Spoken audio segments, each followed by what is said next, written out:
Quisiera comenzar agradeciendo esta invitación, esta oportunidad de poder estar en Elda una vez más después de muchos años.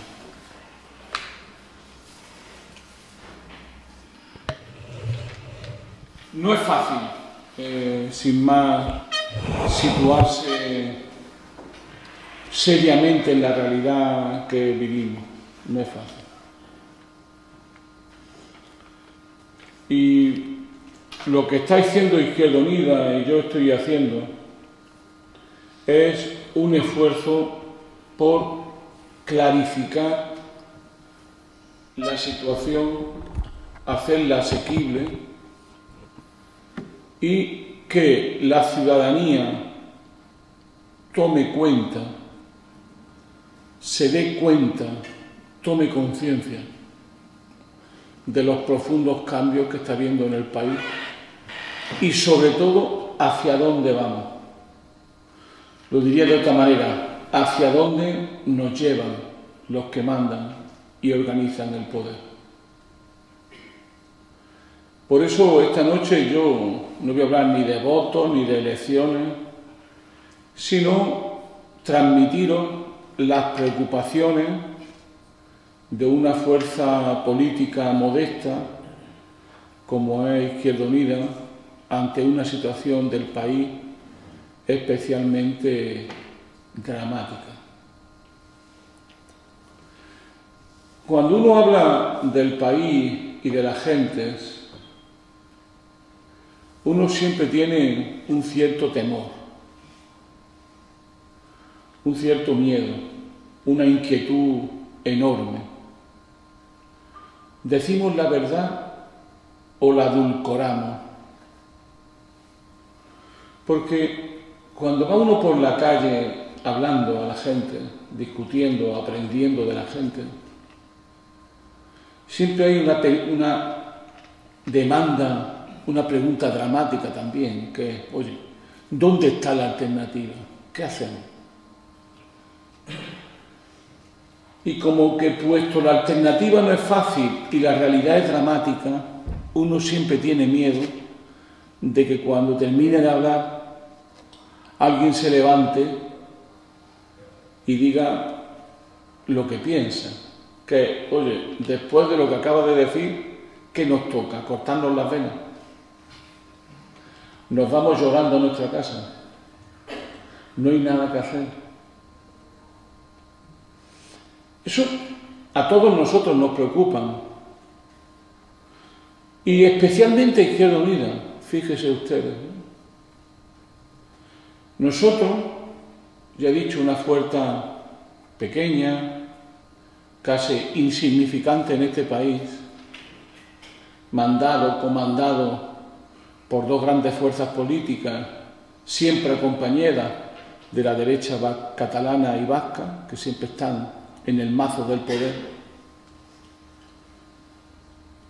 Hemos pasado un desierto inmenso, Izquierda Unida, un inmenso desierto.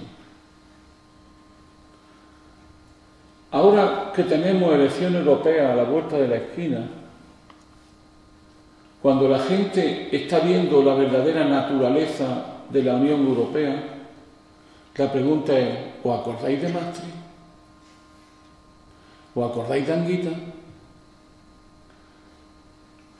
Le tiramos piedras a Anguita. Cuando Anguita decía, cuidado con el euro, es la ruina del país. Cuidado con la Unión Europea, es la ruina del país. La gente nos abandonó. Y nos tiraron piedras. Nos tiraron piedras desde el interior de Izquierda Unida. No me quiero acordar de algún valenciano. Nos tiraron piedras de los sindicatos. No me quiero acordar de Antonio Gutiérrez. Se me quiere olvidar. Quiero olvidarme de Antonio Gutiérrez. Me voy a olvidar del PSOE y del PP, como si no existiera. Me voy a olvidar del periódico El País, en su campaña de denigración de Izquierda Unida y de Julio Anguita. Y todo porque decía una cosa tan pequeña, tan humilde, como si la Europa de Maastricht triunfa, será la ruina de España y el fin de una política de izquierda en España. Dijo alguna cosa más gorda, dijo: ya no podremos ser ni socialdemócratas en España si triunfa Maastricht. ¿Alguien se acuerda de eso? Cuando alguien venía por estas tierras, y yo he venido mucho, además venía de avión en avión, pasando de América Latina, que es donde he pasado grandes temporadas en los últimos años, y llegaba al país valenciano, no pude nunca llegar al aeropuerto de Castellón, tan admirable, sin aviones, y llegaba al país valenciano y veíamos la enloquecida clases trabajadoras votando al Partido Popular. Uno decía: algo está cambiando en España. Nosotros, desde una fuerza humilde, pequeña, casi insignificante como Izquierda Unida, decíamos: oye, desde los 90, compañeros, desde los 90, esto de la burbuja va a pinchar. Cuanto más tarde se pinche, la explosión será mayor y nos inundarán a todos. Casi nadie nos hizo caso. El mérito era votarnos, porque decíamos lo contrario de lo que pensaba la gente. La gente creía que era jauja, que habíamos llegado a Potosí, al Potosí, y habíamos llegado a un mundo maravilloso, compañeros y compañeras. En España se estaba construyendo por fin el mito del alquimista, del ladrillo oro, y fue enloquecido. Todos nosotros ganábamos menos, pero nos endeudábamos más y decíamos: este mundo es jauja, que por cierto es un pueblo americano, pero sobre todo un pueblecito que hay en la frontera entre Sevilla y Córdoba, Jauja. Pensaron que esto era Jauja y pensaron que todo estaba, que el país se había arreglado, que ya no había lucha de clase, que ya nunca más habría trabajadores y trabajadores, que por fin habíamos encontrado el paraíso terrenal con los presidentes de la Generalitat Valenciana y con el gran Zapatero, el hombre incorruptible de la izquierda, el brazo sagrado de la izquierda. Todo eso se nos cayó. Y ahora andamos como aquellos boxeadores dando vueltas por el ring, groggy, sin saber exactamente dónde estamos. Se nos cayó el mundo delante de nuestra mandíbula, que como la de Floyd Patterson era una mandíbula de cristal, porque el modelo era de cristal, no tenía base alguna. Para iniciar esta optimista charla con la que he comenzado, llena de positividad, les voy a contar un hecho histórico muy importante. Era el 4 de agosto de 2011. Era el cumpleaños de José Luis Rodríguez Zapatero. Tendría que haber sido un hecho fundamental para la historia de los españoles, porque, como dicen los latinoamericanos, el caso ameritaba una gran reflexión. Amerita una gran reflexión. Y este ameritar una gran reflexión es que Zapatero estaba sufriendo, porque los presidentes del gobierno también sufren. Era su cumpleaños, su familia estaba ahí por Doñana y él sufría en la Moncloa, siempre sirviendo a España y a los españoles. Pero estaba esperando una carta. ¿Qué carta era la carta que esperaba José Luis Rodríguez Zapatero? Era una carta firmada por el director del Banco Central Europeo y por el director del Banco de España. No era una carta cualquiera. Fíjese usted, era Trichet, militante del Partido Socialista Francés, y Mariano Fernández Ordóñez, Mafo, se llama en Madrid Mafo, en los mentideros de la capital, Mafo, presidente del Banco de España y a su vez conocido militante socialista. Dos correligionarios, dos socialistas de pro, estaban escribiéndole una carta al compañero Zapatero, nuestro insigne líder patrio.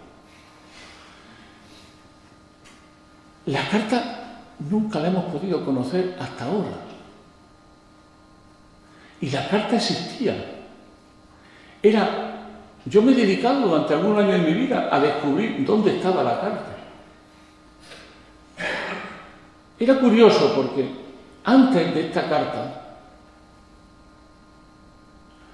un conocido, otro compañero de gran prestancia y de indudable capacidad para defender los intereses de griegos, que era Papandreou, gran hombre, otro gran hombre.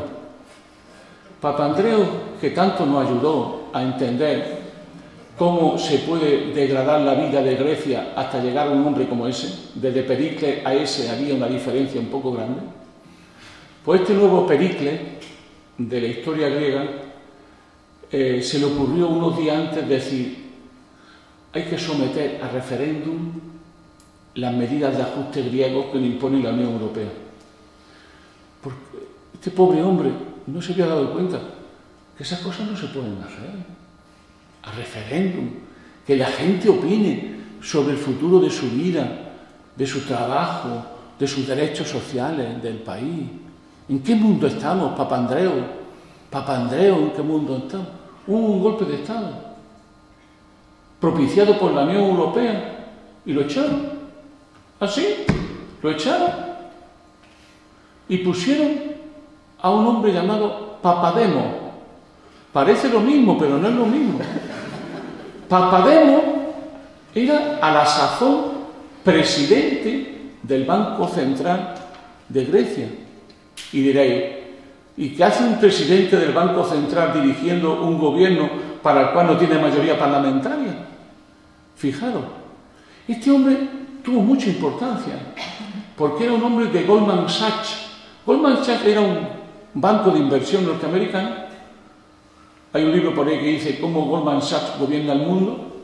Pues este Goldman Sachs fue al que le encargaron, y a Papademos, el gran Papademos, ya a partir de ahora será el gran Papademos, le encargaron cómo había que trufar, engañar las cuentas de Grecia para ingresar en la Unión Europea. Y fue Goldman Sachs y este Papademos, este gran hombre, patriota, hijo de Pericles, el hijo de Pericles, Papademos, pues este gran patriota se le ocurrió pues ser presidente del país. Pero fue admirable, no lo votó nadie, fue el que engañó a los griegos y a la Unión Europea, pero tenía el mérito de ser de Goldman Sachs. Bueno, este Papademos fue el que sustituyó al gran Papandreou, porque a este no se le ocurrió, vamos, ni por el forro, que dirían en mi tierra, no se le ocurrió nada más y nada menos que proponer un referéndum sobre las medidas de ajuste. Por favor, las medidas de ajuste no pueden pasar por la soberanía popular. Faltaría más. ¿Qué sabe la gente de la economía? ¿Qué sabe? ¿Qué sabe la gente de la economía? Pero había otro caso triste también, que era Italia. La carta también se la estaban mandando al camarada Berlusconi, otro compañero, otro leal servidor del pueblo y de la soberanía popular. Un hombre de verdad, un hombre hecho a sí mismo, un constructor de la civilización cristiana y occidental. Estaban escribiendo una carta. ¿Quién le escribía la carta? Era Trichet, dirán ustedes. Trichet no tenía nada que ver con Berlusconi, se equivocan ustedes. Berlusconi fue el financista de Craxi y el financista del Partido Socialista Italiano. ¿Qué saben ustedes pensar?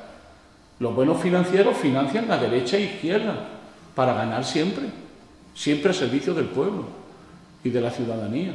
Faltaría más. Pues le estaban escribiendo otra carta también a él. ¿Quién firmaba la carta? Era Trichet. Trichet siempre, socialista francés y defensor del Banco Central Europeo. Pero lo estaba haciendo un tal Mario Draghi. ¿Se acuerdan ustedes quién es Mario Draghi? ¿A que es el presidente del Banco Central Europeo? Es que no hay nada como tener amistades, de verdad. Pues Mario Draghi era el presidente del Banco Central Italiano. No es de pensar que era un mindundi, pero tenía algo que le hacía todavía más característico. Era miembro y socio europeo de Goldman Sachs. ¿Qué se va usted a pensar? ¿Que era un cualquiera? No, tenía pedigrí, tenía pedigrí. Pero no era eso solo, estaban escribiendo una carta. Berlusconi, que se puede decir que tenía un poquito más de cabeza que nuestro presidente Zapatero, siempre imbuido del republicanismo, que le dio características siempre, pues este hombre lo que hizo cuando recibió la carta fue filtrarla a los medios de comunicación, por si acaso. Pero se equivocó también, le pasó igual que a Papandreou. Pero esta vez, fíjense ustedes lo que es la vida, apareció un viejo comunista, que es presidente de Italia, Giorgio Napolitano. Pichí, etiqueta negra. Y este presidente llegó a la conclusión que Berlusconi no era el hombre de la ocasión, no era un hombre para este momento histórico que estábamos viviendo tan apabullante, tan genial, de tanto espíritu crítico y de sabiduría como era el que estábamos viviendo. Y entonces se le ocurrió un golpe palaciego para que lo echaran del gobierno, el compañero Berlusconi. Todo eso sin pasar por elecciones. Por favor, la soberanía popular en un momento de crisis económica, ¿qué sabe la gente? ¿Qué saben ellos? ¿Qué saben ellos? Y Giorgio Napolitano, nuestro viejo amigo Giorgio, pues buscó a otro hombre llamado Mario Monti. Este tenía un pedigrí un poco más largo que los demás. Este era de Goldman Sachs, siempre lo fue, pero antes fue comisario europeo. Y además Mario Monti, este compañero nuestro tan querido, ya lo había hecho Napolitano senatore a vita, es decir, que iba a tener una canonjía el resto de su vida hasta que nuestro Dios se lo llevara a una vida más placentera después de esta vida de sufrimiento que él ha vivido en estos años tan duros y tan dramáticos. Y viene el problema de la carta. ¿De qué carta estamos hablando? Pues ahora conocemos la carta. Zapatero por fin, para ganarse un dinerillo, porque el hombre tiene dificultades, ha sacado un libro que se llama El Dilema. Y ahí el gran Zapatero hizo una cosa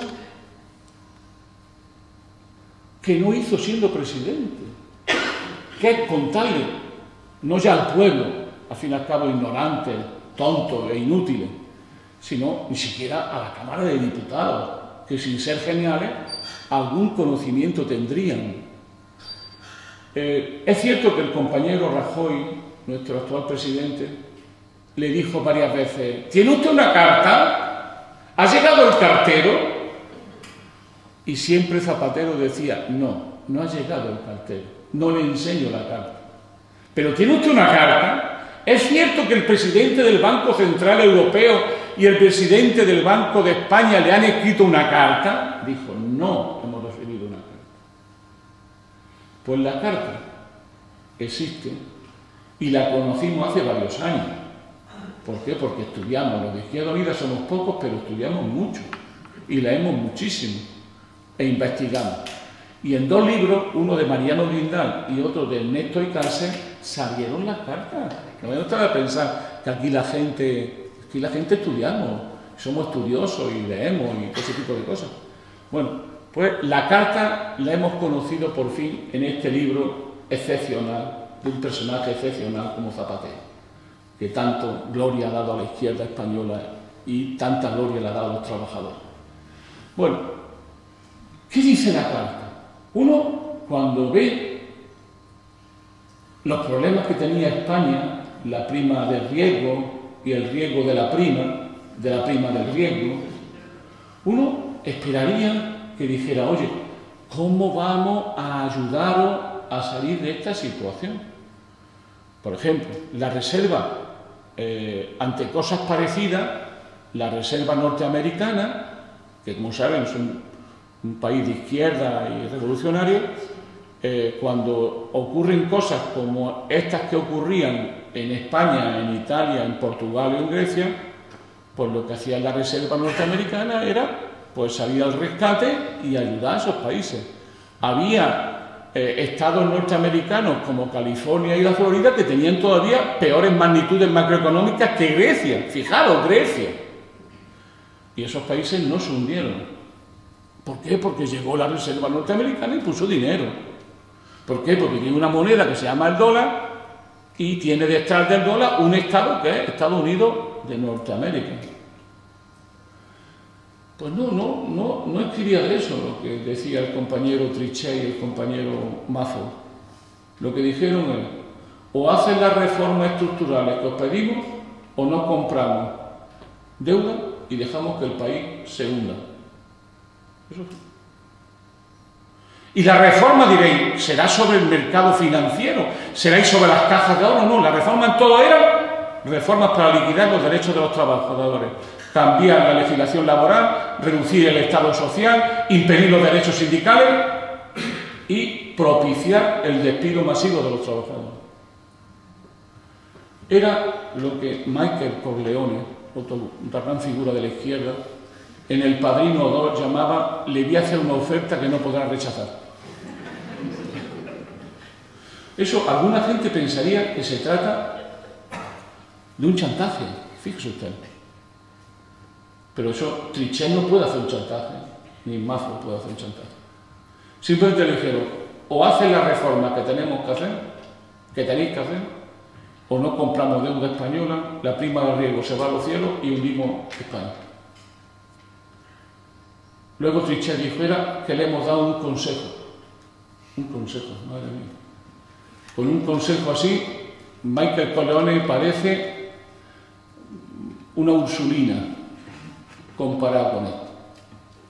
Esta sesión tan florida que le estoy dando, para que luego ustedes no vayan a cortarse las venas, porque con humor, y somos un pueblo viejo, pues las venas no las cortaremos, pero en otro momento, no exactamente hoy. Yo, como soy del Madrid, me la cortaré con el Valle cuando nos metan 17 en Alemania. Pues es muy interesante partir de aquí para decirle a ustedes que desde hace varios años vivimos un estado de excepción. Antes los golpes de Estado los daba no Tejero, que era un Mindundi, los daba el general Mola, como corresponde, o el general Sanjurjo o el general Franco, que era gente de orden, como tenía que ser. Y te daban un golpe de Estado en la cara, ¿no? Y decía, se ha acabado la democracia en este país. Ahora no. Ahora los golpes de Estado los da el capital financiero. Antes eran las panzerdivisiones alemanas que invadían media Europa y te decían lo que tenías que hacer. Ahora es la señora Merkel y el capital financiero quien te dice lo que tienes que hacer. Y cómete la Constitución y lo que haga falta. Y retrocede 20 años en derechos sociales, en derechos políticos y sindicales. Eso es lo que nadie le dice a ustedes. Y que nosotros venimos diciéndolo desde hace 5 años. Que vivimos de facto en un estado de excepción. En un inmenso golpe de Estado organizado por el capital financiero y protegido por el Estado alemán. Repito, un inmenso golpe de Estado dirigido por el capital financiero y protegido por el Estado alemán. Inmaculada Constitución del 78 es hoy, en lo fundamental, papel mojado. Es simplemente la otra cara del estado de excepción. ¿Y qué es un estado de excepción? Un estado de excepción se caracteriza por dos hechos fundamentales. El derecho se suspende y son los poderes fácticos los que mandan. Repito, el derecho se suspende y son los poderes fácticos los que mandan. El derecho se suspende y son los poderes fácticos los que mandan. Por si acaso quedaba alguna duda, siempre estaba José Luis Rodríguez Zapatero para advertirnos que no había que dar un paso atrás frente a la crisis. Y nuestra inmaculada transición, acompañado por la Virgen María de la Constitución, en 24 horas le hizo una reforma exprés que no se la saltaba un galgo. Modificación del artículo 135 de la Constitución. ¿Y qué dice esa magnífica Constitución? Ya modificada, convertida en un papel, que viene a decir todo lo que digan los poderes económicos es verdad y la Constitución vale en la que los poderes económicos no intervengan. Para eso vale la Constitución.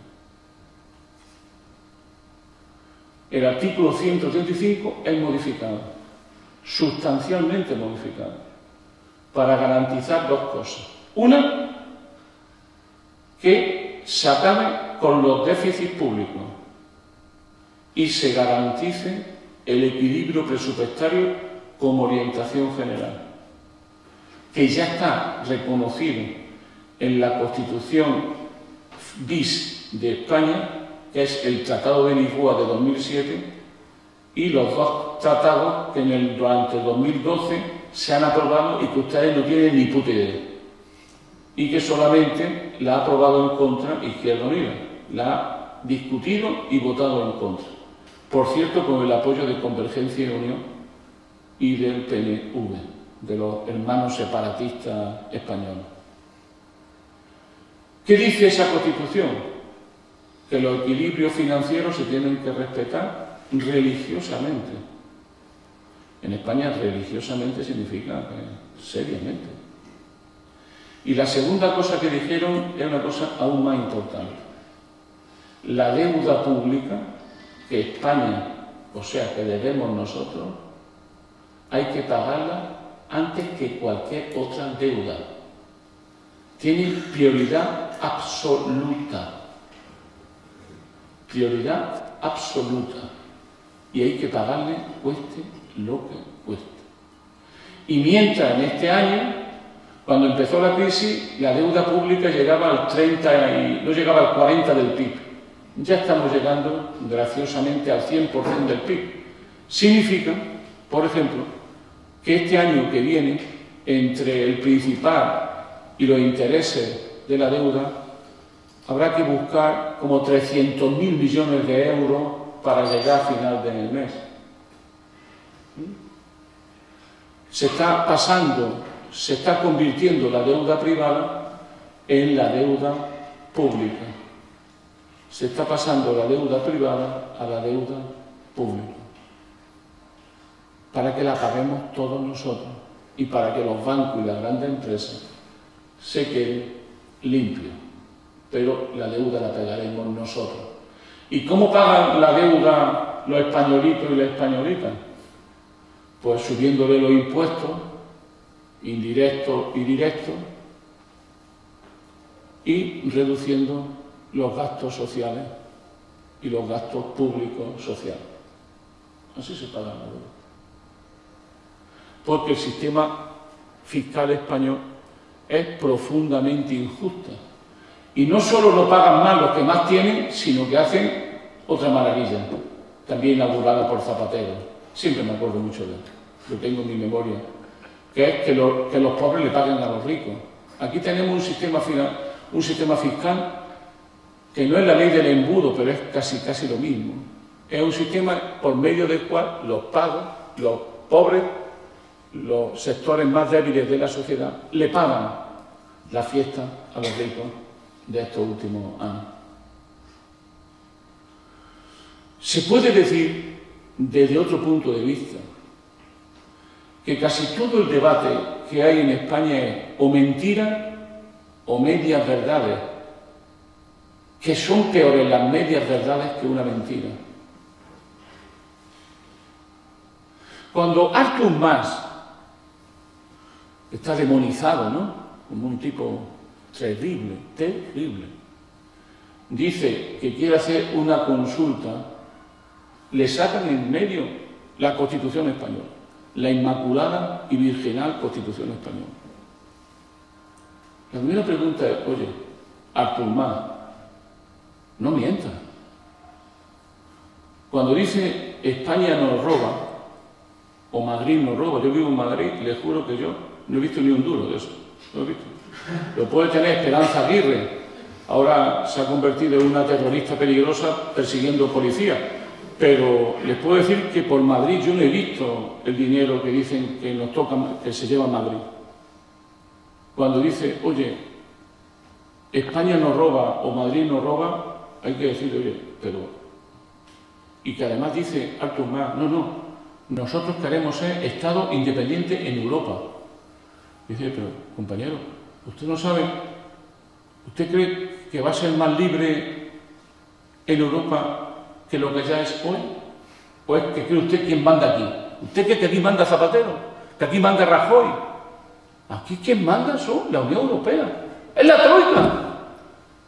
Resulta que culpabiliza de los males de España a un gobierno que es pura y simplemente un hazmerreír de un gobierno serio. Que hay una alianza entre Rajoy y la Merkel y los grandes poderes económicos. ¿Para qué? Para joder, para molestar, para atrasar, para debilitar a los trabajadores que vivimos en esto que llamamos España. Sean catalanes, vascos, extremeños o andaluces, o hasta de Elda. Y que todo lo que estamos sufriendo es un inmenso robo, una inmensa estafa, en la cual, con la alianza entre el PSOE, el PP, Convergencia y Unión y el PNV, que son los que han mandado siempre, lo que hay es una inmensa alianza de esos señores, de esas fuerzas políticas, con la Merkel, para hacer lo que ellos no podrían hacer en España, que es meternos esta involución social, esta inmensa involución que estamos viviendo. ¿Ustedes creen que eso podían haber hecho eso, solo, sin Europa detrás? Este golpe de Estado, ¿quién lo ha dado? La Troika.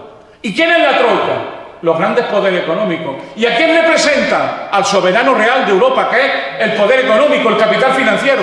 ¿Y quién hay detrás? ¿Quién protege? La Merkel, el Estado alemán. ¿Eso? ¿Quién lo dice eso? Excepto nosotros. ¿Quién lo dice eso?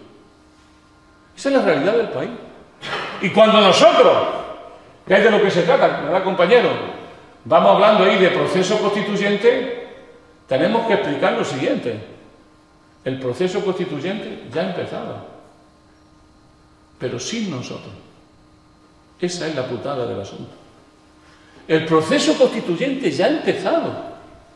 Estamos viviendo de facto una nueva transición, en la cual muchos de los derechos sociales y políticos que venían consagrados en la Constitución del 78 se van a terminar y vamos a ir hacia una nueva Constitución que yo llamaré de democracia limitada y oligárquica. Una nueva democracia sin derechos sociales y sin libertades para los trabajadores. Eso es lo que estamos viviendo. Es decir, aquello que dice la Constitución española y que continuamente le tiran a la cabeza a Artur Mas, que es que la soberanía pertenece al pueblo español, eso no se está cumpliendo no solo por Artur Mas, sino por el gobierno de España que dirigía o Rajoy o Zapatero. Es la soberanía del pueblo español lo que no está apareciendo. Y si quieren modificar la Constitución, modifícala. pero tienes que atender el poder constituyente del pueblo. El poder constituyente lo tienen los trabajadores, la ciudadanía. De ellos depende, no depende del gobierno, no depende de cualquier gobierno, ni siquiera del gobierno catalán, pero tampoco del gobierno de España. Y se está transformando la Constitución española sin el sujeto constituyente, sin el pueblo, sin su voluntad, sin que el pueblo sea llamado a discutir la reforma o una nueva Constitución. Ese es el estado de excepción que estamos viviendo. El inmenso golpe de Estado que nos están dando en nuestras narices. Os vengo muy culto. Y ha salido otro libro, que ustedes sabrán cómo se llama el libro. Ya lo tienen que saber. Es de Pilar Urbano. Este Pilar Urbano no es una mujer cualquiera. Aparte de su supernumeraria del Opus Dei, que tiene su mérito, tiene enorme mérito, siempre ha sido una persona de entrada en la zarzuela y que ya escribió un memorable libro con la reina. No entraré yo en los problemas de la reina con el rey, no entraré, porque entonces podíamos pensar que estábamos en un programa de estos de televisión donde se cuentan cosas raritas. No entraré por ahí. Pero en ese libro que estoy leyendo, que por cierto se ha escrito en una semana, se murió, y un libro de 1000 páginas acaba de salir. ¡Qué casualidad! Qué cosas más curiosas, ¿no? Yo saco un libro, otro libro el mes que viene, y si ven ustedes lo que me ha costado, pues no, esta lo ha sacado en un mes, 1000 páginas, y el mío tiene 150. O sea que he estado penando ahí varios meses para sacar el libro. Ella lo ha sacado a la semana de morirse el duque de Suárez. ¿Y qué dice en ese libro la Pilar Urbano? Que ya sacó otro sobre el rey. Las cosas que decía la reina sobre el rey en el anterior libro de la reina, podemos decir que eran, como era en mi juventud, 3R. Era cuando calificaban las películas, 3R, esa ni iba. Esa no podía, pasaba delante del cine y te venía la condena de Dios, la condena divina. Pues este libro es 3R. ¿Qué viene a decir? Pues que el rey estuvo detrás del golpe de Armada y que el rey es el inspirador del golpe de Estado de Armada. Si esto fuese un Estado mínimamente serio, la Pilar Urbano como mínimo estaría o en la cárcel o a punto de entrar.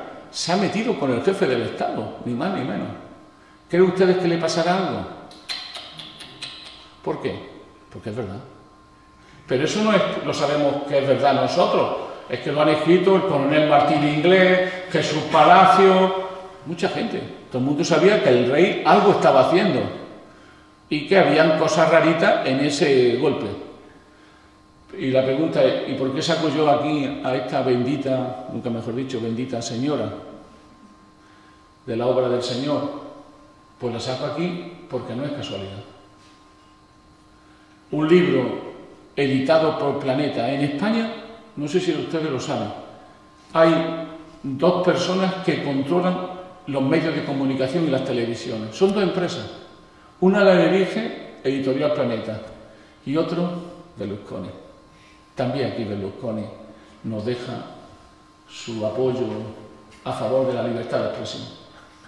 Y aquí tenemos las dos sistemas, tenemos 3 señoras que controlan los medios de comunicación fundamentales. Mariano Rajoy, que es otro partidario de la libertad de expresión, el camarada Berlusconi y el señor Lara, que es de Editorial Planeta. ¿Ustedes creen que es casualidad que la editorial más importante del Estado español, que es como se llama ahora España, la editorial más importante del Estado español, la más importante, edite el libro de Pilar Urbano? ¿Creen ustedes que es casualidad? ¿Por qué? Porque en este proceso, ya le había dicho antes yo, que estamos en un proceso constituyente, o mejor dicho, como dice un amigo mío, Gerardo Pisarello, un proceso deconstituyente, en el cual estamos siendo desposeídos sistemáticamente de derechos y libertades sin que el pueblo sea consultado. Vivimos un proceso deconstituyente. Es decir, en un proceso donde nos expropian nuestros derechos, una gigantesca acumulación por desposesión, una acumulación por expropiación, en la cual estamos en una larga transición hacia el subdesarrollo. ¿Qué es lo que creemos nosotros que hay que hacer? Primero, sabiendo que lo que decimos seguramente una parte de la población grande no lo quiere entender. Insisto, no lo quiere entender. Es decir, que hay un bloqueo en la cabeza de las personas para entenderlo, que yo lo entiendo también. Porque es muy duro saber que están mandados por gángsters. Es muy duro saber eso. Es muy duro saber que los gobiernos conspiran contra sus pueblos. Y es muy duro saber que te están dando un golpe de Estado en tu cara y que no te estás enterando. Y si te enteras, ¿para qué saberlo? ¿Qué poder tenemos para oponernos a eso?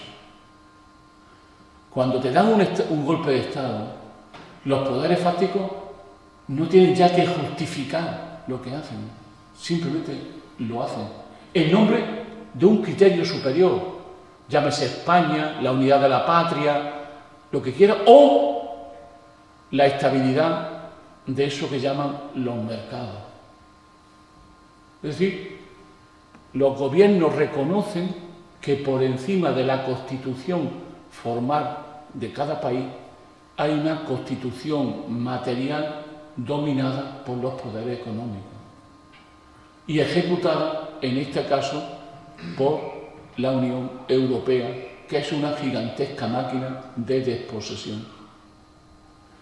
Cuando uno va por ahí y mira las caras de la gente,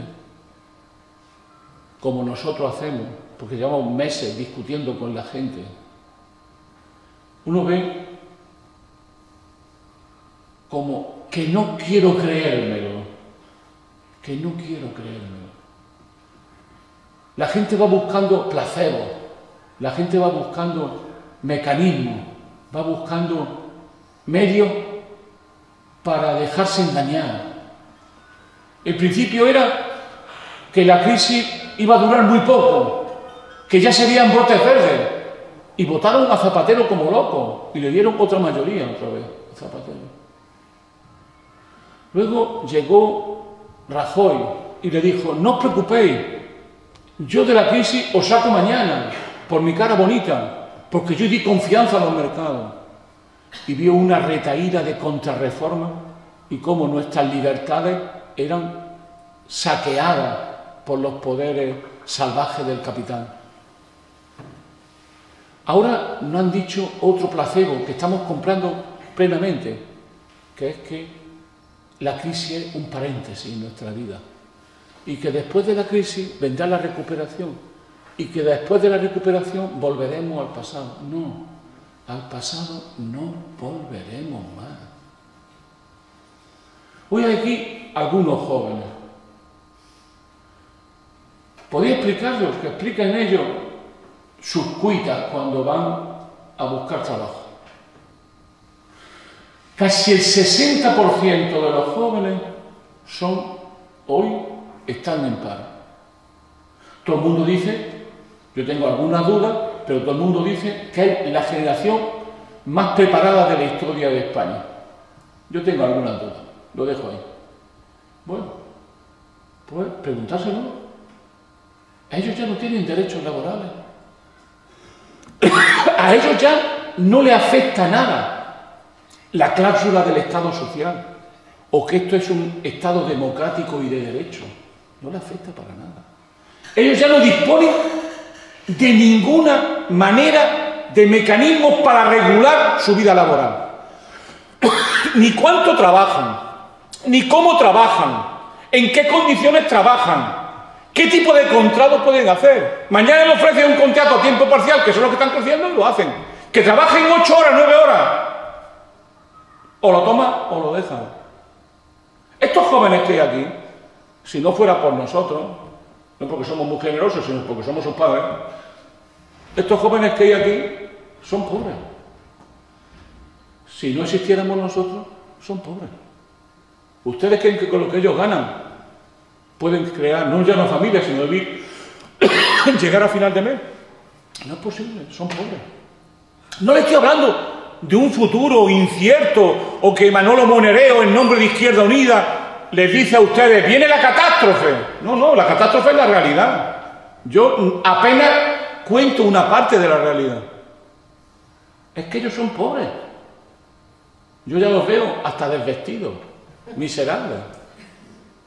¿Pero por qué los veo así? Porque nosotros estamos detrás de ellos. Y es nuestro capital acumulado en estos años, entre comillas, de bonanza, los pisos que no hemos terminado de pagar, las hipotecas que no hemos podido terminar, los dineros que hemos podido ahorrar, la cultura que le hemos podido transmitir, lo que de ellos están viviendo. Cuando nosotros cerremos los ojos, que en mi caso no será tampoco demasiado tarde, y siendo de Izquierda Unida tengo la vida seguramente más corta que el resto de los demás, pues yo creo que para ellos vendrá un tiempo muy complicado, muy difícil. Y digo eso porque para mí el gran problema de este país son básicamente los jóvenes.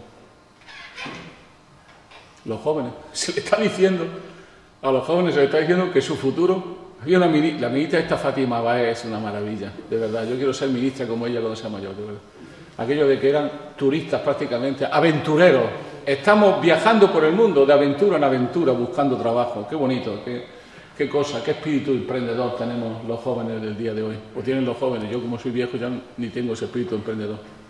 Yo estoy como ET, mi casa. Bueno, esa es la situación, compañeros. Ante eso, ¿qué hay que hacer? Aquí viene la pregunta que ustedes siempre hacen, que nos miran seriamente a los ojos y nos dicen, ¿y cuál es la alternativa? Amigo, la gran pregunta, ¿no? Pues yo les puedo decir una cosa, una verdad y una casi verdad, que no es mentira. Alternativa a verla, hayla, pero tiene un problema, que la alternativa depende de ustedes. Ese es el problema, es la mala noticia. Alternativa, ¿cómo no lo va a ver? Que es que hagamos bueno lo que dicen las leyes. Anguita no se cansa de decirlo. Hagamos bueno lo que dicen las leyes. ¿Y qué? Que somos soberanos nosotros. Que el braguetero que tenemos de jefe de Estado, que además es un ladrón y un corrupto, ladrón y corrupto, ese braguetero no es el soberano. El soberano somos nosotros. El pueblo unido. Lo que le dice a Artur Mas, cada vez que lo mira en la cara, le dice, usted no puede hacer desde Cataluña lo que no puede hacer el pueblo español. Bueno, pues el pueblo español quiere hacer algo. Quiere tener el poder constituyente para cambiar la realidad y definir qué quiere ser de mayor. Y esta vez sin el partido militar como pasó en la transición.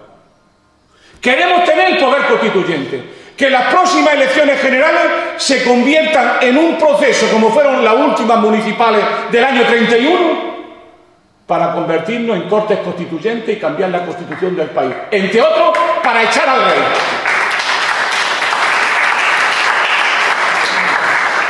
Queremos echar al rey, pero podemos estar equivocados. Seremos ustedes todos monárquicos y lo aceptaremos porque somos demócratas. Pero que tenemos que tener la posibilidad de echarlo. Pero nos lo están robando. Porque hay una operación, que es el libro de Pilar Urbano, de una nueva restauración monárquica, en la que están de acuerdo el Partido Socialista Obrero Español, está de acuerdo el PP, está de acuerdo Convergencia y Unión, está de acuerdo el PNV, para una nueva y enésima restauración borbónica. Los borbones no se van nunca, madre de Dios. Nunca se van. Siempre retornan como el Jedi. siempre retornan. Y ahora el problema es su padre. No estoy hablando de don Juan, estoy hablando de Juan Carlitos.